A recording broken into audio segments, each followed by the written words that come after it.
ഇപ്പോൾ എക്സിറ്റ് പോളുകൾ വന്നു തുടങ്ങിയിട്ടുണ്ട്. അതിൽ ഏറ്റവും സുപ്രധാനമായിട്ടുള്ളത് തമിഴ്നാടിന്റെ എക്സിറ്റ് പോളാണ്. അതിൽ 36 മുതൽ 39 സീറ്റ് വരെയാണ് ഇന്ത്യ സഖ്യത്തിന് പറയുന്നത്. അവിടെ 1 മുതൽ 3 സീറ്റ് വരെ മാത്രമേ NDAക്ക് പറയുന്നുള്ളൂ. അപ്പോൾ തമിഴ്നാട്ടിൽ ഇന്ത്യ സഖ്യം വലിയ തോതിലുള്ള പ്രകടനം കാഴ്ചവെച്ചിരിക്കുന്നു എന്നുള്ളതാണ്. 39 സീറ്റുകൾ വരെ വരാമെന്നുള്ള ആദ്യ വിവരമാണ് ഇപ്പോൾ പുറത്തു വരുന്നത്. അത് ഇന്ത്യ ടുഡേയിലേക്ക് വരുമ്പോൾ, മൈ ആക്സിസിലേക്ക് വരുമ്പോഴത്തേക്കും NDAക്ക് 1 മുതൽ 3 വരെ, ഇന്ത്യ സഖ്യത്തിന്റെ 26 മുതൽ 30 വരെയും, മറ്റുള്ളവർക്ക് 6 മുതൽ 8 വരെയും എന്നുള്ളൊരു കണക്കാണ്. ശതമാന കണക്കുകൾ പറയുന്നത് 46% വരെ വോട്ടുകൾ ഇന്ത്യ സഖ്യത്തിന് ലഭിക്കും തമിഴ്നാട്ടിൽ എന്നുള്ള വലിയ ഒരു പ്രവചനമാണ് ഇന്ത്യ സഖ്യത്തിന് വേണ്ടി ഇപ്പോൾ മൈ ആക്സിസും അതോടൊപ്പം തന്നെ CNN ഒക്കെ നൽകുന്നത്. അപ്പോൾ തമിഴ്നാട് നേരത്തെ എല്ലാവരും പ്രതീക്ഷിച്ച പോലെ തന്നെ വരുന്നു.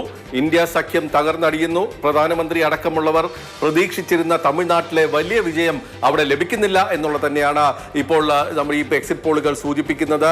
തമിഴ്നാട്ടിൽ അണ്ണാമലയുടെ വിജയം വലിയ തോതിൽ അവർ പ്രതീക്ഷിച്ചിരുന്നു. അതുപോലെ സ്ക്രീനിൽ നമുക്ക് തമിഴ്നാടിന്റെ എക്സിറ്റ് പോൾ ആക്സിസ് മൈ ഇന്ത്യയുടെ ആദ്യ ഫലസൂചന.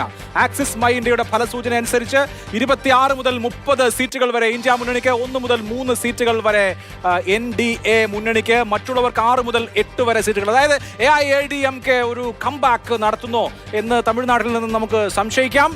ആക്സിസ് മൈ ഇന്ത്യയുടെ പ്രവചനം അനുസരിച്ച് 26 മുതൽ 30 സീറ്റുകൾ വരെ തമിഴ്നാട്ടിൽ ഇന്ത്യ മുന്നണിക്ക്, അതായത് ആദ്യത്തെ ഗോൾ അടിച്ചിരിക്കുന്നത് ഇന്ത്യ മുന്നണിയാണ്.